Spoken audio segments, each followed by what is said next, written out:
Your father's hands were always clean. This is what you remember most. For a man who spent 30 years in a dark, ink-stained printing house full of compositors and pressmen, he was always clean, precise, careful. The kind of man who washed his hands before dinner as if the day was something that could be removed. You have no mother. You never did. Your father never spoke of her. Not once, not even when you were small enough that the question felt urgent. You stopped asking. Were you a blessing to him or a burden? You never understood. Perhaps both, perhaps neither. At school they taught you a different hand, ornate, slanted, decorative, good for letters, useless for ledgers. Your father watched you practice it once and said nothing. The next morning he put a fresh sheet of paper in front of you and showed you the other kind, angular, upright, fast. This is the useful hand, he said. You are 19 now. Your presence in the house feels like a question neither of you knows how to answer. You feel it more every morning, in the silences at breakfast, in the way your father looks at the door rather than at you. That morning he did not ask you to do the writing exercise. Instead, he called you to his chair by the fire and said a name. Thomas Ashworth. You know Thomas Ashworth, the owner of the printing house on Fleet Street where your father has kept accounts for 20 years. A well-dressed man, older, his hands not as clean as your father's, but his eyes careful in the same way. He wants to marry, your father said. Thomas Ashworth is a good man. Your father said so. That was enough. You sat with that sentence. That evening was the last evening you were simply your father's daughter. The questions you had carried for years. Did he love you, or were you a burden? Did you have a mother or a ghost? Folded themselves quietly away. New questions took their place. Does Thomas Ashworth see you, or does he see a solution? Will he let you write, or will he take even that? That evening you said neither yes nor no. The decision had already been made. You were simply being informed. The dress is white silk. You did not expect silk. You didn't think your father could afford a silk dress. You thought he'd buy cashmere, but the dress is silk. White silk. You put it on without help. You pin the orange blossom veil yourself, the small white flowers against your hair, the tulle falling softly. Thomas is wearing his best coat. He looks exactly like what he is. A respectable man making a respectable arrangement. His hands are not as clean as your father's. You have already accepted this. The church is the one you have attended every Sunday with your father since you were old enough to walk the distance. You know the smell of it, old wood and candle wax, and the particular cold of stone that never quite warms. Today, you are not here for Sunday. You are here for something that cannot be undone. The ceremony is brief. The vicar speaks. Thomas speaks. You speak. And then the register is placed before you. You have never signed anything that mattered before. Women rarely do. The law sees to that. But here it is. The marriage register. Open to your page. A fresh line waiting. The ink is ready. You pick up the pen. You write your name in your best hand. The useful hand. The angular one. The one your father taught you before you were old enough to understand why. Thomas signs beside you. His handwriting is adequate. Functional. Nothing more. Thomas takes your arm and moves immediately toward the waiting carriage. There is no lingering. He is not a man who lingers. In the carriage, you hold the marriage certificate in your lap, your name on it, his name beside yours, the vicar's seal at the bottom. You read it once. Then you fold it carefully and place it in your bag. The printing house is in London. The next morning you take your place behind the counter, beside your husband, among the smell of ink and metal and damp paper, among the compositors and pressmen who do not quite know where to look when you walk in. You are no longer a daughter waiting to become a question. You are a printer's wife, which is to say, you are everything and nothing is yours. You pick up your pen, you begin. The ink has worked its way into your skin. 2 years at the wooden desk on Fleet Street, keeping Thomas Ashworth's ledgers, transcribing the manuscripts that arrive each week in varying states of illegibility, and now the stain on the side of your right index finger will not come out. Your father's hands were always clean. Yours are not. You find, to your own surprise, that this pleases you. You have earned this darkness. You have become useful in the way he always intended. You have also become something he did not intend. You know by now how a sentence works. Not merely how to copy one, how to build one, how to feel where it is pulling in the wrong direction and straighten it without losing its voice. The manuscripts that pass through your hands are better for having passed through your hands. Nobody says so. Nobody needs to. Thomas sees it too. He says nothing. This is how your marriage works. Lord Julian arrives on a Tuesday in October. He does not belong on Fleet Street. This is immediately apparent. In the cut of his coat, in the particular way he moves through the printing house door. He is perhaps 26. He smells of expensive tobacco and the particular idleness of a man who has never needed to be anywhere urgently. He places a velvet pouch on the counter and asks for Mr. Ashworth. Thomas opens the pouch.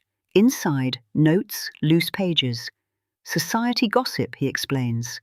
Nothing libelous, he adds. Thomas sees the risk. You see something else. You see the writing. Julian's writing, which is brilliant in places and completely undisciplined everywhere else. You see what it could be, shaped properly. You see a voice that does not yet know what it is. Thomas accepts the money. You accept the work. You call the broadsheet the Mayfair Ghost.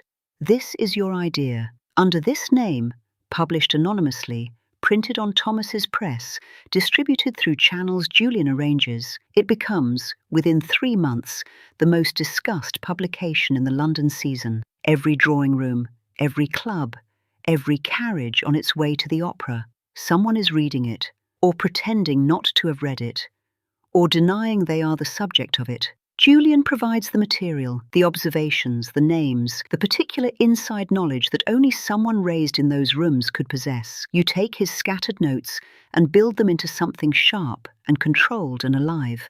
You remove the cruelty, you keep the wit. You make the gossip into something that reads like art, which is more dangerous than gossip has any right to be. Julian comes each week with new material. He stands at your desk. Thomas's desk, technically, though Thomas has quietly ceded this corner to you and watches you work. He does not speak while you write. He learns quickly that this is not the time for speaking. After, he speaks. He speaks about the people he has described, their hypocrisies, their performances, the elaborate theatre of a class that has confused manners with morality. He is angry in the particular way of someone who was born inside a system and cannot stop seeing through it. You listen. You do not always agree. Sometimes you tell him so. He is surprised the first time that you disagree. Then he is interested. Then, gradually, he begins to arrive earlier than necessary and leave later than he should. Thomas notices. Thomas says nothing. What exists between you and Julian is never named. You are a printer's wife. He is Lord Julian, heir to a title and an estate, and a set of obligations that have been accumulating since before he was born. The distance between Fleet Street and Mayfair is not measured in miles. It is measured in everything that cannot be said in a printing house on a Tuesday afternoon with your husband in the next room. But the words exist. They always exist. For you. One evening, late, you open a fresh sheet of paper. Not the broadsheet paper, your own paper, kept in the bottom drawer where Thomas does not look, and you begin to write. Not the ghost, not Julian's observations shaped into wit. Something else. A story about a woman who loves a man she cannot name, who gives him her best words and watches him carry them into rooms she will never enter, who understands that this is the arrangement and chooses it anyway because the alternative is silence. And silence is the one thing she cannot survive. You write for 2 hours, your best hand, the useful kind. In the morning you fold the pages and place them in the bottom drawer. The ghost prints every month. The bottom drawer fills. Julian comes every Tuesday, until he doesn't. You prepare the next issue of The Ghost from his previous notes, which are sufficient. You do not ask Thomas if he has heard anything. Thomas does not offer anything. The Tuesday after that, you sit at your desk at the usual time. The velvet pouch does not arrive. Lord Julian does not arrive. Fleet Street continues outside the window. The carts, the pressman, the particular grey of a London morning that does not adjust itself for anyone's absence. You pick up your pen. You open the bottom drawer. You take out the pages you wrote for 2 years. The story of the woman who loves a man she cannot name. And you read them through once, carefully, the way you read everything before it goes to the compositor. They are good, better than good. They are the best thing you have written. You think for a long time. Then you write a name on the title page. Not your name. Lord J. Ashford. A name that does not exist. A lord who never was. A letter that could stand for Julian if someone knew to look. A letter that stands for nothing if they do not. You bring it to Thomas. He reads the title page. He looks at you for a moment, the longest look he has given you in some time. He knows, he has always known, in the way that careful men know things they have decided not to examine too closely. Every book has a name on the cover and a hand behind the page. Whose words are you reading right now? Tell me in the comments. The book is published in the spring. The reviews call it remarkable, unusually interior, they say, for a male author. Almost feminine in its attention to feeling. They mean it as a reservation. You read that sentence twice, then you fold the review and place it in the bottom drawer with the other pages. Your pages, the ones that carry your voice and someone else's name, and the permanent, indelible mark of a woman who was always the most useful person in any room she was never supposed to enter. The ink on your finger does not wash out. It never did. It never will. The ink on her finger never washed out. Eleanor's story is just beginning. Come back. There is more to carry.